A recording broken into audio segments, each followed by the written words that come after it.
So this is our final part. We're going to do some customization, make some custom shapes, which might be a little tricky to do since I don't have an internet connection right now. Let me see if I can resolve that. Switch networks. I think I had that issue last time I was here. Well, you're trying to go to the inside, go to outside. Outside? I don't know if Inside's not working right. Inside's not working right. Outside says connected. Haha! I've got internet. Okay. So first, before I show you my extra cool, crazy stuff, go through some basic things here. We've got a blank Visio open, and I told you earlier. Did you just do that? Did you turn developer on? Did you update Dropbox? No, how did you turn developer on was the question. You go to File, go to Options, go to Customize the ribbon, and then check the box that says Developer on the right hand side.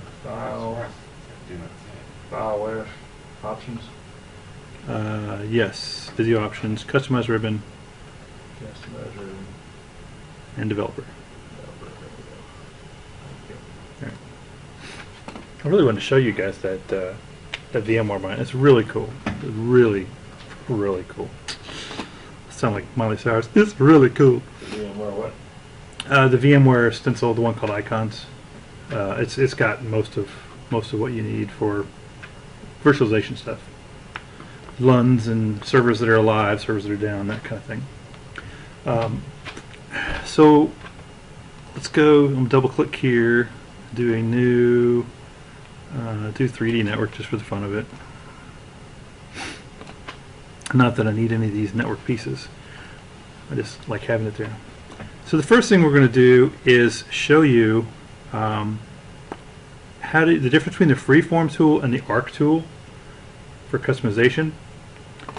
So if you grab, and I've got the arc tool right now, and as you can imagine, you click somewhere and hold, and wherever you move, it's basically trying to create this arc. Now, I don't know about you, but when you get like here or here, I mean, it's not, maybe I want it to be more of an arc, right? It's like I can't make anything past 180 degrees with this. So the arc tool, what I used to do is I'd take one and I'd make that, and then I'd copy it and paste it, and then I'd go over here and I would flip it and then go back over here to pointer and try to do that, and well, now that's too tall. It looks like an egg, and I have to go back and redo it. Yeah, it does look like an egg. So it can be a little frustrating. Another frustrating tool is the freeform, because you do it, and it's kind of letting you draw all over the place, right? You know. But I let go of my mouse, and now I'm done.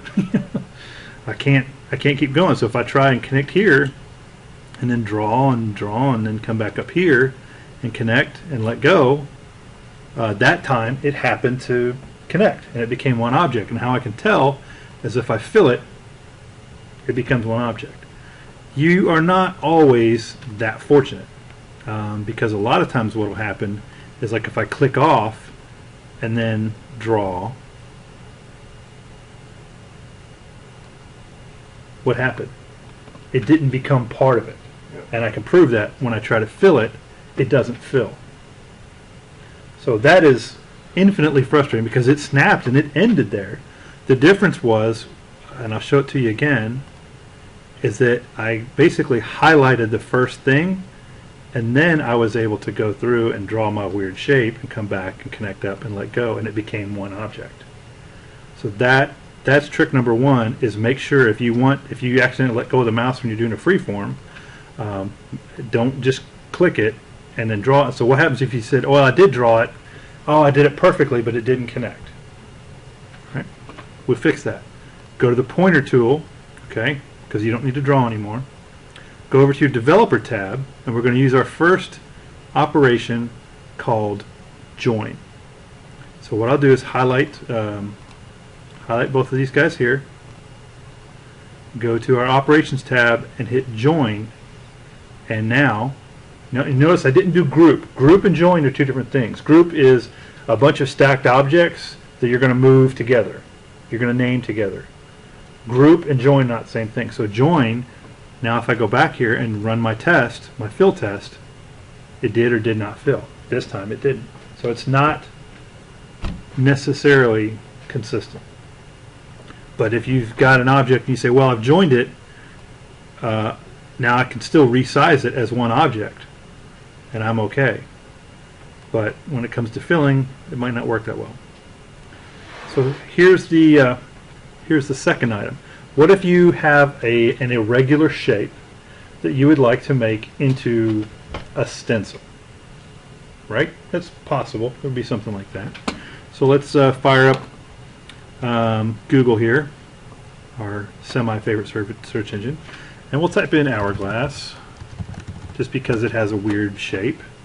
We'll do, oh, that's a weird looking hourglass, I like that.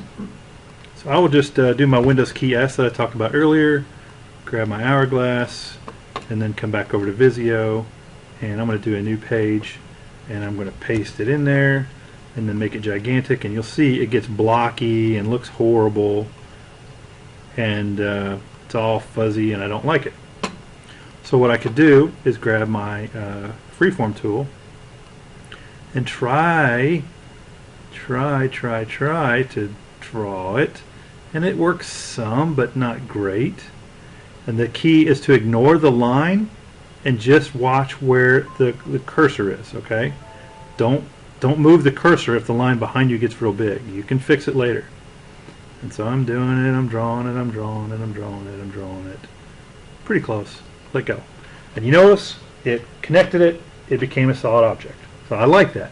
The problem is, it doesn't look a lot like an hourglass, all right? You may not have noticed that, but it's not perfect.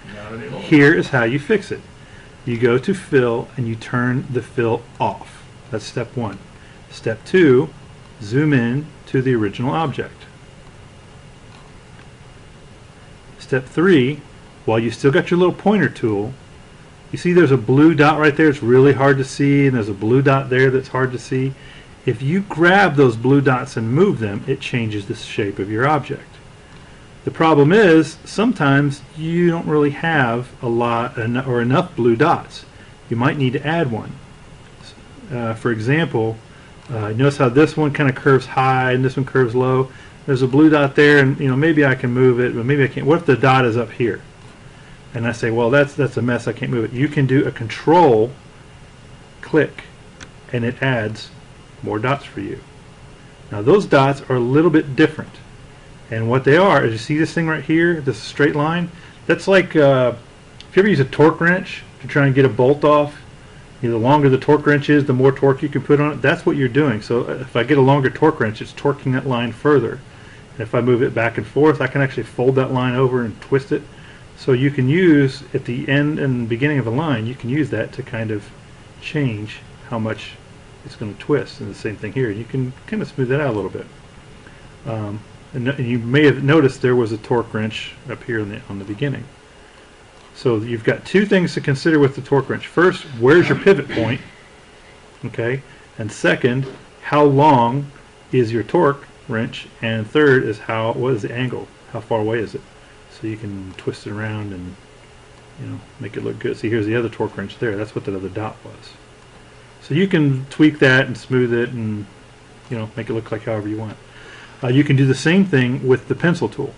If you're drawing something with the pencil, you notice how that one's actually kind of letting me make it. The pencil's like I go from here to here, and then I drag it from here to here, drag it from here to here, here to here, here to there. And so when I made this pencil tool, maybe I didn't want this line to be crooked like that, or maybe I needed an extra little line. Same thing. With my cursor on there, do control click, and then I can take that and I can bend it out. Now it's a t-shirt. So that's how you edit these tools. They take a little bit of practice. Most of the time you're going to be using regular geometrical shapes. And you can use geometrical shapes to come up with something. And this is what I want to show you here. This is our friend, the computer. Go back to my pointer. I make it really big, and we talked about that before, how he scales. And you notice that's a really nice looking computer. It's not as nice as the Dell Stencils, but pretty good. How did they make that? If you look through the shapes here, There's a shape for rectangle. There's a shape for ellipse. There's no shape for diamond, right? I mean, you can't really make a diamond. So what they did is they made certain shapes, and they said, okay, well, we're going to make our first shape here, and this shape will make it kind of brown looking. Okay. The next thing we have is our rotate, which you've probably used before. You rotate the shape and try to get it, you know, at a similar angle. If you don't know what the shape is, you can go to View and you can turn on the task pane for size and position, and that will tell you how big it is and what angle it's at. So maybe we want that at 45 degrees. Perfect. We don't have to guess. We don't have to take the little handle and try and get it at 46.5 or 22.5 or whatever, because it'll snap around to certain things. But if you go into the visual aids and someone's got your snap turned off, then you've got this infinite amount of, you know, and the further away you get the handle, the more, you notice my degrees now are moving in like 0.7 point, you know, little tiny degrees. If I get closer to it, it's rougher. It's like 15 degrees. So just remember, like your torque wrench, the further away you get, the more force you have, the more control. But what if you have an irregularly shaped object, like our t-shirt here? If I click on it, it has a handle, right? And it's going to rotate around the left armpit. Maybe I don't want it to rotate around the left armpit. Maybe I want it to rotate around the neck. Well, I just grab that, bring it up to the neck, and now when I rotate it, it's rotating around the neck. Or maybe I want it to be, resize that, maybe I want that to be the right armpit. Now I can take it and it's pivoting around the right armpit. So where this is essentially important is when you're making your own items and you're combining things. It's gonna make a difference. So let me do copy and paste. And this one I'm going to make it skinnier, and just to be real quick, I'll make it blue, and then I'll do a circle. And you notice I don't have my line anymore. Why is that? Well, because on the view, under my visual aids, I turned off snap. So now I've got my, that one's actually, delete that and create a new one. Oops. See, now I got my line back. And we'll make that one kind of pink.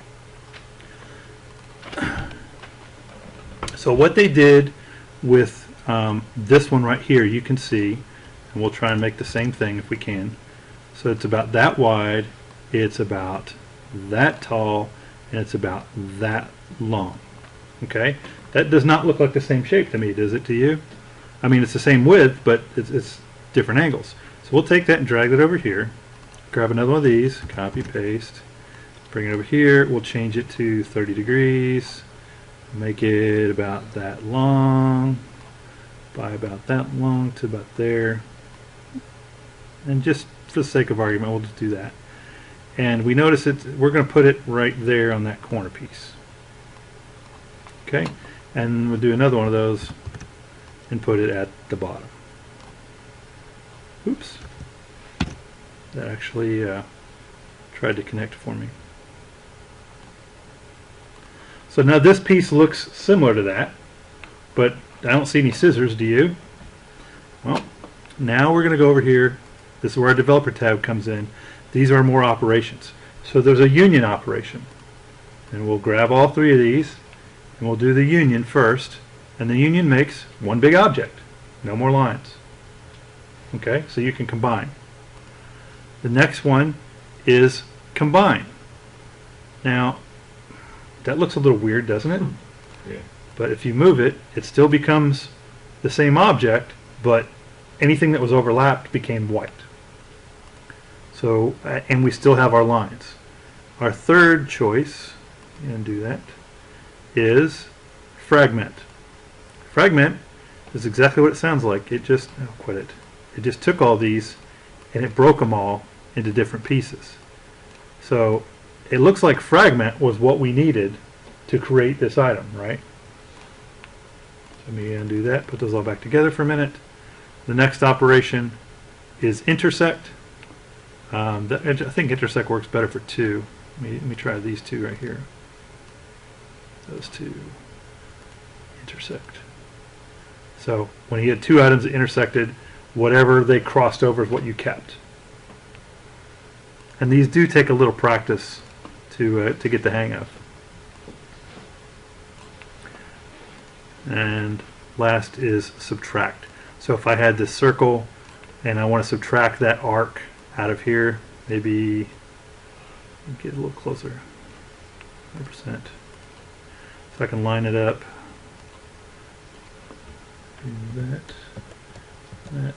Yeah, pretty close. Just make it nice and weird looking. Grab these two guys, operation, subtract. Now it subtracted. How did it know which one to do? What if I wanted it to subtract the square from the circle? Right? Well, if I do circle square, you notice whichever item is got the dark blue circle on it, subtract. That's the one you're keeping. The line, and that's the only way I found to try and remember it. And so if you say, well, let's do this one and then this one. In this case, it's the one I clicked first was the one that got the. And so I'll let you guys figure out the rest of these. I mean, if you ever want to play with it, we showed you the join, but the trim and the offset. So if I were to take, let me zoom back out here for a second. Take these guys here. I were to fragment them and then offset them, say 0.2 inches. It didn't physically move them, it actually took it in. So if you think like if there was a bevel on the side of that computer, I would not want to have to try and make all that again. So put the fraction, then I can go in here and say, okay, now do a fragment, and now I can pull these things out, and I've got my bezel of a different color. Does that make sense? And all the rest of this gets thrown away. So easier just go down low. So what I've done is made a couple envelopes here on the side of a computer. We're almost done here. Get rid of these guys. Now matching that color is going to be tough. So here is my next hacker trick for you guys.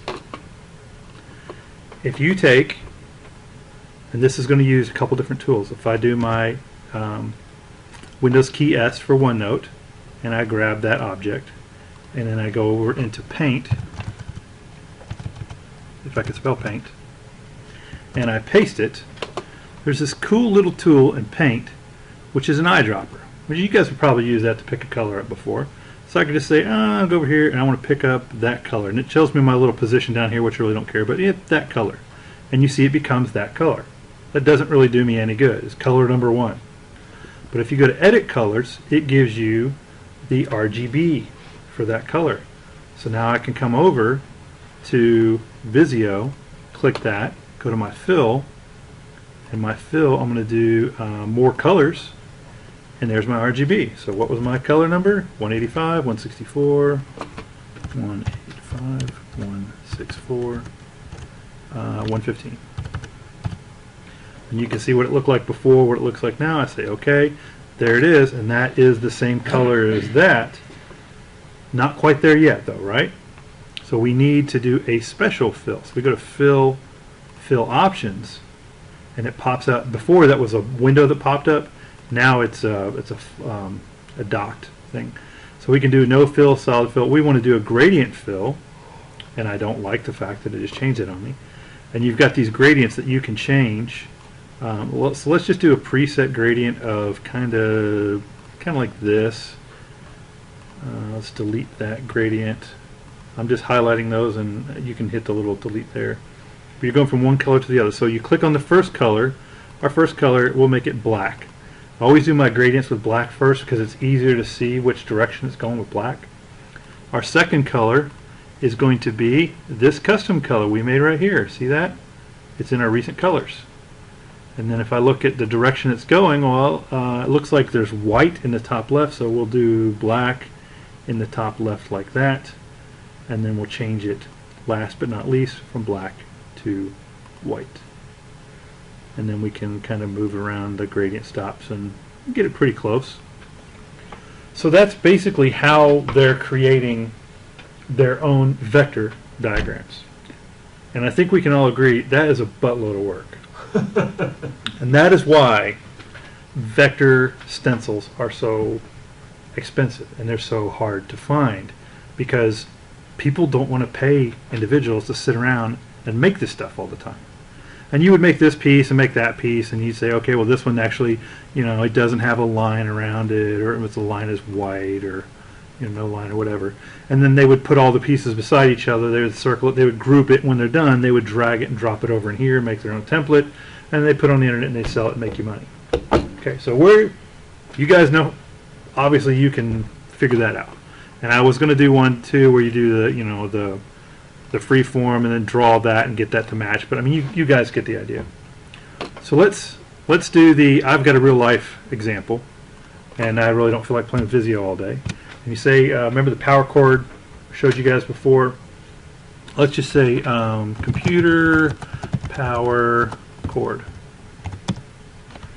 And there's going to be some pictures. Now I want a power cord that is kind of round. Actually, that one looks pretty good. So I'll grab it, view the original image, and copy the image, and I'll go over here into Visio, make a new tab, and let me put a box back there first so I got some background to show you guys, and we'll fill it with our new little brown. Oop. And let's come over here and paste it. So you see I have this, doesn't do me a lot of good. Now it'd be very easy to come over here to more shapes, do a new stencil in US units, and I will right click the stencil, and I will go to properties, and we'll call it stencil 8. I need to rename it. Save as. Call this KYSBSUG. And it's still doing. Come on, come on, come on, come on. Rename it. Come on. There it goes. All right. So I can drag this over, and it's called Master 2, and then I can rename Master 2 and call it Power Cord. But you see the white even shows up in here, and I can drag it over here, and every time I drag it, I can drag 100 of them, and they're all going to be the exact same thing. So here is how you get rid of that white part. Okay. Copy this image, open yet another program, PowerPoint. I'm all about using whatever tool works. I don't care if it's the right one or not. Blank presentation in PowerPoint. Give me, no, it's trying to help me out. No, new presentation. Camtasia's being so nice. I need a new slide, and this will be so quick you won't believe it. Get rid of this, get rid of this. We don't need any of this stuff. We just need to paste our image. There it is. There is a feature, and as you know, in the anytime you click on an object, you get this format, and it's in Word, it's in PowerPoint, it's in whatever. So you click Format, and there's this cool button called Remove Background. Click it, and it does a so-so job. You have to tweak it. So we'll take this, we'll zoom in, and you'll notice it's cutting it off a little bit. The purple part, it becomes the background. It's like if you ever use a GIF and you set a transparent color, it's kind of doing that. But this is a JPEG. So we'll tweak that up. We'll bring that up a little bit, and there it got it. And then we'll bring that up a little bit here, and it got it. And we'll bring this up a little bit here, and it got it. And then bring this up a little bit here. Now, it did really good, except there's a little tiny bit of white right there. I know it's really hard to see, but you know, if you're type A person, that part of white is going to cause you to lose a lot of sleep. So you can mark areas to keep and mark areas to remove. So I'm going to hit mark areas to remove, and I can just click right in there, and it got rid of it, but it got rid of a little too much. Mark an area to keep that right there. There you go. And you can tweak that all day. Right? So, but when you're done, just hit Keep Changes, and you got it. You may also want to go in, and this is something I recommend highly, is cropping it. Because when you're bringing your lines and stuff in, you don't want your line, if you're coming in from this side, to stop that far away. So you try to crop it as much as you can. And we've got a crop button here where I can go in and say, well, I want to crop it there a little bit and crop it there. And you notice it got a little bit jaggy because it's not a perfect program. It's PowerPoint, right? It's not Photoshop. And then we hit crop and we're done.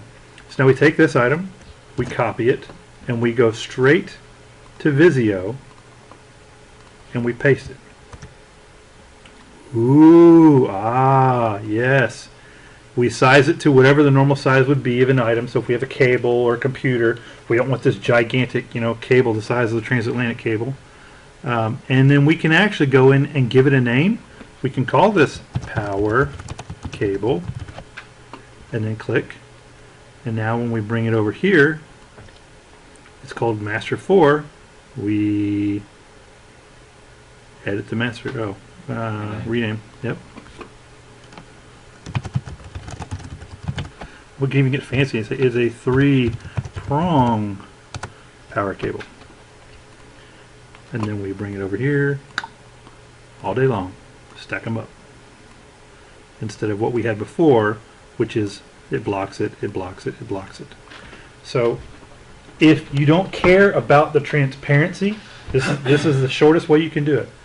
You can go to Google, find an image, right-click it, copy it, violate the copyright, and paste it in your document. If you want to reuse that image later on, you can drag it to the left and make your own stencil and save it.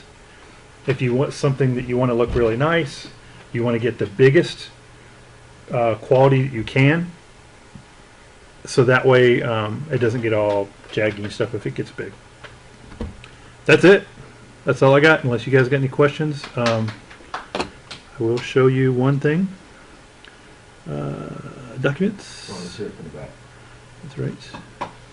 Have you rebooted yet? I will show you. Visio is what I use to do all the comics with. And I think it was... You drew the eyes in on them, huh? Yeah, I did the eyes and all that stuff. So like I did my version of Operation, the Wacky Doctors game. Yeah. Was one of the comics. That must have taken you a while. It does. It's definitely not worth the amount of time you have to put into doing it. But you can see it's the same shape. So I want to show you guys this because I made the wrench, I made the bone, I made the hearts.